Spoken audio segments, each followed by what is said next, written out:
Ne kemi nevojë për lëvizje institucionale. Pa diskutim kjo. Ne kemi nevojë për këto lëvizje institucionale që nga vendi jonë në radhë parë, që nga Parlamenti i Shqipërisë, që për mund të them 34 vite, 35 vite që jemi në një sistem të ndryshuar, nisma për çamërinë, u mund të përmend shumë pak vendimin e Parlamentit për të përcaktuar datën 27 qershor si dita e genocidit dhe shqiptarëve të Çamërisë, dhe e dyta ka qenë rezoluta e 2004 që është sjellë parlament.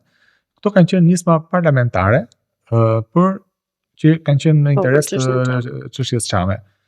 Ndërkohë që një heshtje kaq e madhe për kaq shumë kohë edhe nga Parlamenti i Shqipërisë, dhe quaja si këtë lloj heshtje si një lloj pranimi i një realiteti që shkruajnë të tjerët,